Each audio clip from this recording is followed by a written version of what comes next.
I never thought I'd be sitting in the security office of a 56,000 square foot mansion in Highland Park, Illinois, being interviewed by a man who looked more like a Secret Service agent than a household manager. But there I was, sweating through, my best shirt, hoping for a position on the domestic staff of the greatest basketball player who ever lived. Mr. Jordan values his privacy above all else, the stern-faced manager explained, sliding an NDA across the polished desk. This document prevents you from discussing anything you see or hear within these walls. No social media, no telling friends, no memorabilia. Break these rules and legal action will follow. I signed without hesitation. After losing my restaurant job during the pandemic and struggling 4 months, this opportunity, even as just an assistant to the kitchen staff, felt like winning the lottery. One more thing, the manager added, his expression unchanging. Mr. Jordan doesn't like surprises, doesn't tolerate excuses, and expects perfection. The standard here is different. He paused, studying my face. Some people find it intense. I nodded confidently, but inside I wondered what exactly I was getting myself into. Growing up in Chicago during the 90s, Jordan wasn't just a basketball player to me, he was a mythological figure, a symbol of excellence and ferocity that transcended sports. The stories of his competitive nature were legendary. You start tomorrow. At 5 a.m., the manager said, standing to signal the end of the interview. Don't be late, not by a minute. As I drove home, past the iconic gates with the number 23 emblazoned on them, I had no idea that over the next few months I would witness firsthand the aura that still made NBA superstars turn into nervous fans, and understand why Michael Jordan's presence alone could fill a room with tension before he even said a word. Chapter 2. The Rules. My orientation. The next morning began with a detailed handbook that outlined the specific protocols for working in Jordan's household. The document was 32 pages long and covered everything from how to address him, Mr. Jordan only, never Mike or Michael, unless he explicitly tells you otherwise, to the exact temperature his morning coffee should be served. 156 to go est, not a degree warmer or cooler.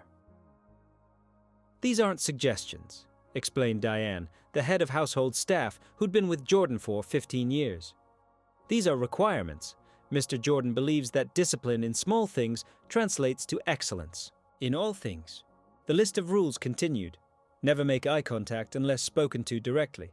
Never ask for autographs or photographs. Never discuss basketball unless he initiates the conversation. When he enters a room, step aside immediately. His office, trophy. Room and personal gym are strictly off limits unless specifically invited. His schedule is confidential and should never be discussed. If he's watching game footage, do not interrupt for any reason. It sounds extreme, Diane acknowledged, noting my expression. But remember, he's had PeopleTree to steal his personal items, leak private information, or just generally violate his space for decades. There's a reason for the boundaries. As I familiarized myself with the layout of the massive estate, with its full-sized basketball court, emblazoned with the Jumpman logo, 9 bedrooms, 15 bathrooms, and a putting green designed to replicate Augusta National's, I realized I'd entered a world built by and for someone who accepted nothing less than excellence.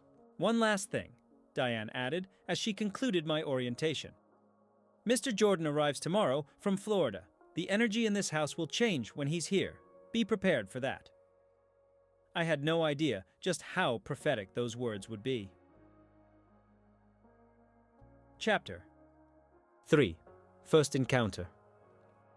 For my first 3 days, I worked without ever seeing the man himself. I helped in the kitchen, learned the routines, and tried to blend into the background as instructed. Jordan was in the house, but our paths hadn't crossed. I'd heard his voice echoing down hallways, deeper and more commanding than I expected, but that was it. Then came my first real encounter. I was bringing fresh towels to the gym area when I turned a corner and nearly collided with him. At 6'6", Jordan's physical presence was overwhelming. Even at 58 years old, he looked like he could still dominate on the court, lean, muscular, and carrying himself with the unmistakable confidence of someone who had conquered the world. I froze, towels clutched to my chest, eyes immediately dropping. To the floor as instructed. "You're new," he said. It wasn't a question. "Yes, sir, Mr. Jordan. Started Monday. I'm Daniel, helping with kitchen prep and service." He didn't respond immediately, and in that silence, I felt something I couldn't quite explain. A pressure, like the air around us had grown heavier. I dared a quick glance up and found his eyes locked on me, evaluating, measuring. "You a basketball fan, Daniel?" he asked. "Yes, sir." Grew up in Chicago during the 90s. A hint of a smile crossed his face. "So you saw the good years?" "The best years, Mr. Jordan." He nodded slightly, then stepped aside to let me pass. As I continued down the hallway, I could feel his eyes still on me. Later, I would learn from other staff members that this brief interaction had actually gone well. "He remembered your name," one of the housekeepers told me. "That's a good sign." That night, I tried to understand what had happened in that brief encounter. It wasn't anything Jordan had said or done specifically. It was an energy he carried, a gravity that seemed to bend the space around him. I'd been in the presence of other celebrities before during my restaurant days, but this was different. This was like standing next to a predator, one that wasn't threatening you, but that you instinctively knew could pounce at any moment. Chapter 4. Game night. About 2 weeks into my employment, Jordan hosted what the staff referred to as a game night. I initially imagined a casual poker evening, but as the preparations began, I realized this was something else entirely. Current NBA stars. All-stars, whose names I instantly recognized, began arriving in the late afternoon. They carried themselves with the typical confidence of professional athletes, joking and laughing as they entered. But something interesting happened when Jordan walked into the room to greet them. Their demeanor shifted subtly. Backs straightened, voices lowered, and their eyes tracked his movement like compass needles finding north. I was working the event, helping serve drinks and appetizers, trying to be invisible as instructed. The group eventually moved to Jordan's private basketball court for what I thought would be a casual shoot-around. It was anything but casual. What followed was a series of one-on-one games with Jordan taking on each player in turn. Though he was decades older than some of these current stars, what I witnessed was astonishing. He didn't win every matchup. His age and surgically repaired knees wouldn't allow that, but he was intensely competitive, trash-talking, and psychologically dismantling his opponents. "You think that's your move?" "I've seen that coming since you. We're in high school," he told one young all-star after blocking his signature fadeaway. To another who had just published a sports drink endorsement. "Nice commercial. Shame your footwork doesn't match the production value." What struck me wasn't just Jordan's competitiveness. It was how these current superstars, men who dominated NBA courts night after night, seemed to shrink in his presence. Their usual swagger disappeared, replaced by an almost desperate desire to earn his respect.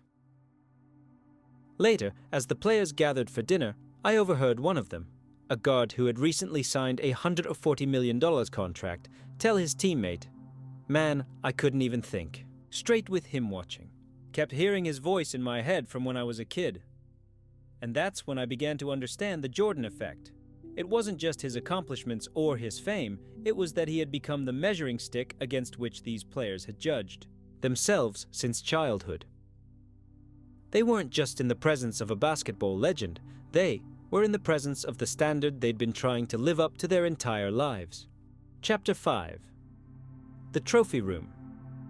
In my 5th week, an unusual request came down. Jordan needed assistance organizing some memorabilia in his trophy room, a space normally off-limits to most staff. I was selected because I had a background in museum work during college and understood proper handling of collectibles. Walking into that room was like entering basketball's most exclusive museum. 6 NBA championship trophies gleamed under perfectly positioned lights. 5 MVP awards. Countless All-Star appearances. Olympic gold medals. The history of modern basketball lived in that room. "These need to be catalogued," Jordan said, gesturing to several boxes of new items that had arrived. My foundation wants some pieces for a charity auction. For the next few hours, I worked silently, documenting items while Jordan sat at a desk, reviewing paperwork for his various business ventures. Occasionally, he'd look up when I handled something particularly significant. "That's from the '98 finals," he said, when I carefully lifted a pair of game-worn shoes. "Last shot as a bull." I nodded, knowing exactly what moment he was referring to, the famous crossover on Byron Russell, the slight push-off that Utah fans still complain about, the perfect follow-through as the ball swished through to secure his sixth championship. As the afternoon progressed, I noticed something peculiar about the trophy room. While it certainly contained countless symbols of victory, Jordan had also preserved moments of defeat. A framed box score from the playoff loss to Orlando in 1995 after his return from baseball. News clippings about being cut from his high school team. "People always want to display their victories," Jordan said, noticing my attention on these items. "I keep my failures closer. They're better teachers." He stood and walked to a glass case containing a single basketball. "This is from the '95 season," he said. "First season, back after baseball. We lost to Orlando in the playoffs. I played like garbage. I remembered that series. Shaquille O'Neal and Penny Hardaway had dominated, and Jordan had looked mortal, even having his pocket picked by Nick Anderson in a crucial moment. After that series," Jordan continued, "I went right back into the gym. Next season, we won 72 games and started another three-peat. Without this failure," he tapped the case. Maybe none of that happens. As I continued cataloging items, I realized I was witnessing a rare glimpse into Jordan's mindset. The room wasn't just a shrine to greatness, it was a carefully curated reminder of the price of excellence, both the triumphs and the failures that fueled his legendary drive. Chapter 6. The Business. One aspect of working at Jordan's estate that surprised me was witnessing the sheer scale of his business empire. Far from being just a retired athlete, Jordan operated like a CEO, with a constant stream of meetings, calls, and decisions that extended well beyond his Nike partnership and NBA team ownership. During my third month, I was temporarily assigned to assist his personal assistant when several staff members fell ill with flu. This gave me unprecedented access to Jordan's daily business operations. "He makes more in a day than most people make in a lifetime," his assistant explained as we prepared for a video conference with Jordan brand executives. "And he's hands-on with all of it. Nothing gets approved without his sign-off." I watched as Jordan reviewed designs for upcoming shoe releases, occasionally rejecting concepts with brutal efficiency. "This isn't us," he said about one design, pushing it aside without elaboration. The executives on the screen nodded quickly, no questions asked. Later that day, I observed a meeting regarding a potential new athlete signing to the Jordan brand. What fascinated me was how Jordan evaluated the young basketball star. "Show me his bad games," Jordan instructed, surprising the executives who had prepared a highlight reel. "I want to see how he handles himself when his shot isn't falling." 4. The next 20 minutes, Jordan studied footage of the player struggling through his worst performances of the season. He noticed things I couldn't see: subtle body language, interactions with teammates, responses to coaching. "He pouts," Jordan finally said. "Fourth quarter, down 12, he stops fighting through screens. That's not our brand." And just like that, a multi-million-dollar endorsement opportunity was declined. No debate, no committee vote. Just Jordan's instinct about what constituted the right mentality. Later, his assistant explained, "That's why the brand has maintained its value. He could sign dozens more athletes and make millions more, but he won't dilute what the Jumpman represents." I began to understand that Jordan's business success wasn't accidental. The same competitive fire and attention to detail that made him a basketball legend now fueled his business decisions, and the same intimidating presence that made players nervous on the court now commanded boardrooms and business partnerships. Chapter 7. The shadow as weeks turned into months, I settled into the rhythm of the household and became more comfortable in my role. The staff operated like a well-oiled machine, anticipating Jordan's needs and preferences. I learned that he respected competence above all else. Do your job well, and he treated you with professional courtesy. But even as I adjusted to the environment, I never quite got used to what the other staff called the shadow, the psychological weight that Jordan cast on everyone around him. This phenomenon was never more evident than when Jordan hosted a charity event at the estate. Various celebrities, business leaders, and athletes attended, many of them powerful and famous in their own right. Yet the dynamic was always the same. When Jordan entered a room, the energy shifted instantly. Conversations stopped mid-sentence. People who commanded attention in every other aspect of their lives suddenly became supporting characters. "It's not just that he's famous," explained Carlos, one of the senior security staff who had been with Jordan for over a decade. "Plenty of these guests are famous. It's that he never turns it off." "Turns what off?" I asked. "The intensity. Most celebrities, when the cameras are gone and they're relaxing, they let down that public persona. Jordan doesn't have an off switch. That killer instinct? It's always there, just below the surface." I witnessed this myself during the charity auction. A wealthy tech CEO, himself worth billions, had outbid Jordan for a rare vintage wine. It was a friendly auction for charity, but I watched Jordan's expression darken almost imperceptibly. Later in the evening, Jordan challenged the CEO to a golf bet that, by the end of the night, had escalated to $100,000 per hole. "He'll destroy him tomorrow," Carlos whispered to me as we overheard the arrangement. Not because of the money, Jordan couldn't care less about that, but because someone got the better of him earlier, even in something as meaningless as a charity. Auction. Sure enough, the next day I heard that Jordan had won the golf match decisively. When the CEO attempted to laugh it off, Jordan simply said, "Different tax brackets have different pressures," before walking away. It was this relentless competitive drive, this refusal to ever concede anything, that created the shadow. Everyone around him operated in perpetual awareness that they were in the presence of someone who had turned winning into an art form, who had transformed competitive spirit into a lifestyle beyond the basketball court. Chapter 8. The training session. In my 4th month, the most revealing incident occurred.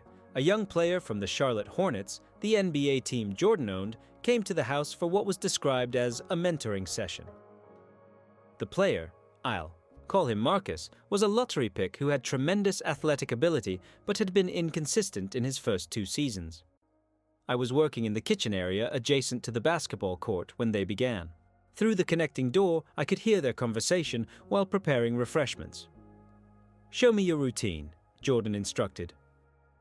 For about 20 minutes, Marcus went through his typical workout, dribbling drills, shooting exercises, footwork, patterns. Jordan watched silently, arms crossed. When Marcus finished, looking pleased with himself, Jordan finally spoke. "That's your NBA routine? That's what you do to prepare yourself as a professional?" Marcus nodded, though his confidence visibly wavered. "Let me show you something," Jordan said, taking off his jacket despite being in jeans and loafers. What followed was astonishing.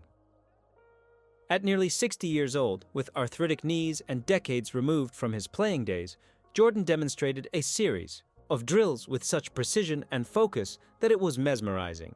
His movement was economic, deliberate, each dribble, each step, each shot serving a specific purpose. "The difference between you and me isn't talent," Jordan explained, barely winded. "It's this, purpose. I don't waste motion. I don't waste opportunities. Every second on this court should make you better." He pointed to Marcus's water bottle. "You took 4 water breaks in 20 minutes. In a close game, you think the opponent is taking breaks? You think champions are looking for rest." What happened next was the most revealing. Jordan challenged Marcus to a shooting contest. Simple free throws. $100 a shot, Jordan said casually. They each took 10 shots. Despite being retired for years, Jordan hit all 10. Marcus, a current NBA player in his prime, hit 7. "Double or nothing," Jordan said immediately. They shot again. Jordan: "Perfect 10. Marcus: 8 this time." "Again," Jordan demanded, his voice taking on an edge I hadn't heard before.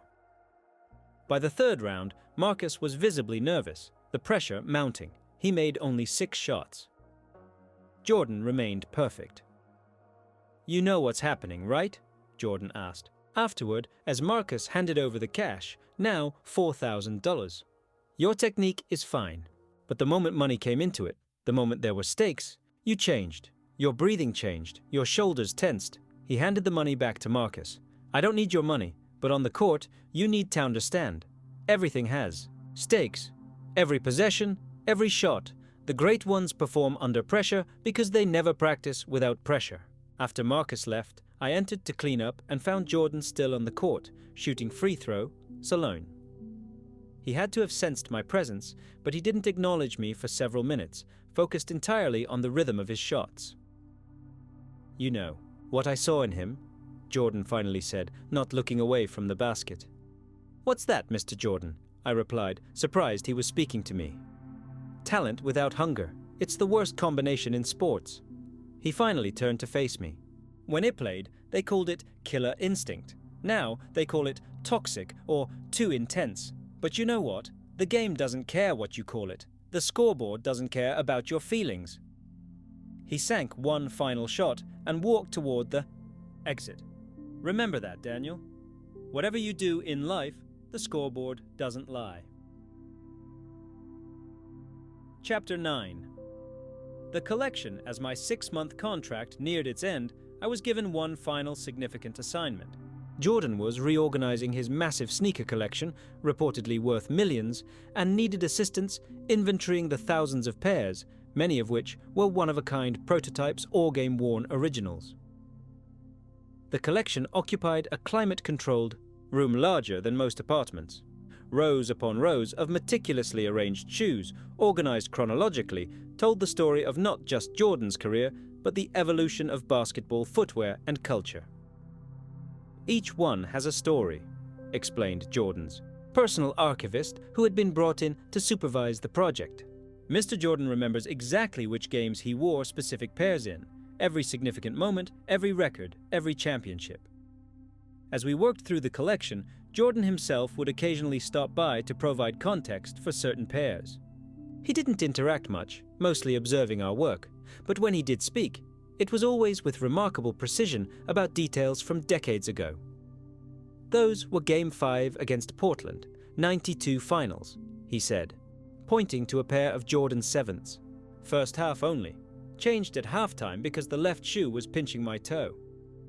His memory for these details was extraordinary, not just the big moments everyone remembered, but the small discomforts, the minor adjustments, the barely perceptible factors that influenced his performance.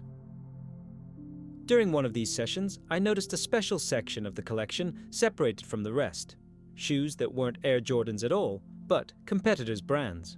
Curious, I asked the archivist about them when Jordan wasn't present. "Those are what he calls the motivation wall," she explained quietly. "Shoes from players who talked trash about him, teams that beat the Bulls in painful losses, rookies who claimed they could take him one-on-one. He kept them as reminders."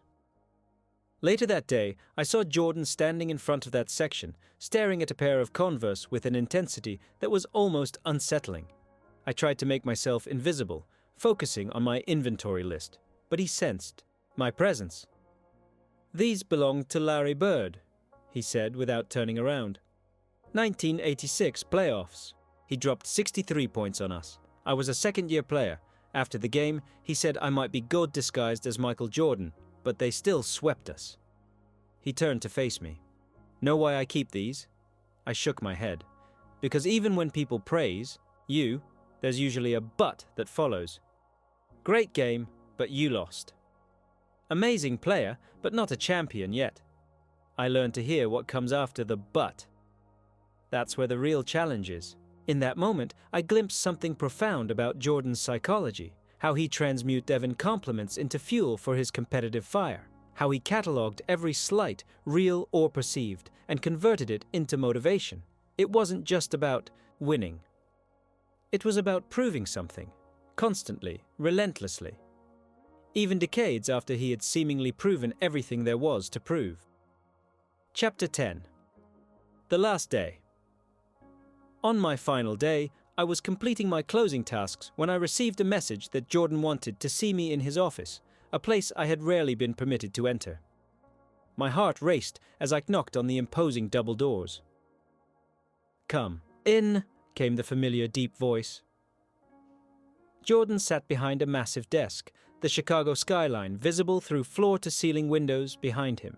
Basketball memorabilia and business awards competed for space on the shelves. He gestured for me to sit. "Your contract's up tomorrow," he said matter-of-factly. "Yes, sir. It's been an honor working here." He studied me for a moment with those intense eyes that had intimidated opponents for decades. "Diane says you've done good work, no complaints, always on time, detail-oriented." "Thank you, Mr. Jordan." He opened a drawer and pulled out a shoebox, sliding it across the desk toward me. "This is for you." Inside was a pair of Air Jordans, not just any retail model, but a custom pair with my name stitched on the heel. "I don't give these to many people," he said as I stared at them in disbelief. "But I appreciate those who understand what it takes to maintain standards." I stammered my thanks, overwhelmed by the gesture. "One question before you go," Jordan said, leaning forward slightly. "You've been here 6 months, seen how this household runs, how I operate. What's your takeaway?" I considered my answer carefully. This wasn't just small talk. Jordan didn't do small talk. He was genuinely asking what I had learned. "I think," I began slowly, "I understand now why you still intimidate people. Even NBA stars, even successful business people. It's not your accomplishments, although those are legendary. It's that you never stopped being what made you great in the first place." Jordan raised an eyebrow, signaling me to continue. "Most people," I went on, "they achieve something significant, and they ease up. They start believing they deserve special treatment, start making exceptions for themselves. But you still hold yourself to a higher standard than anyone else could impose on you. That creates a gravity around you. People feel it. They know they're in the presence of someone who never compromised on excellence, not even once." For a moment, Jordan was silent, his expression unreadable. Then a slight smile, the famous Michael Jordan smile that had sold billions in merchandise, appeared. "Not bad," he said, standing to signal our conversation was ending. "Most people think it's about the championships or the money, but standards, that's the real legacy. When I'm gone, people won't remember my bank account. They'll remember that I never accepted mediocrity, especially from myself." As he walked me to the door, he added one final thought. "That's why rookies still get nervous around me, why boardrooms go quiet when I walk in. It's not about who I was, it's about what I represent. Excellence isn't an achievement, Daniel, it's a practice, every damn day." I left Jordan's mansion that afternoon with more than a pair of custom sneakers.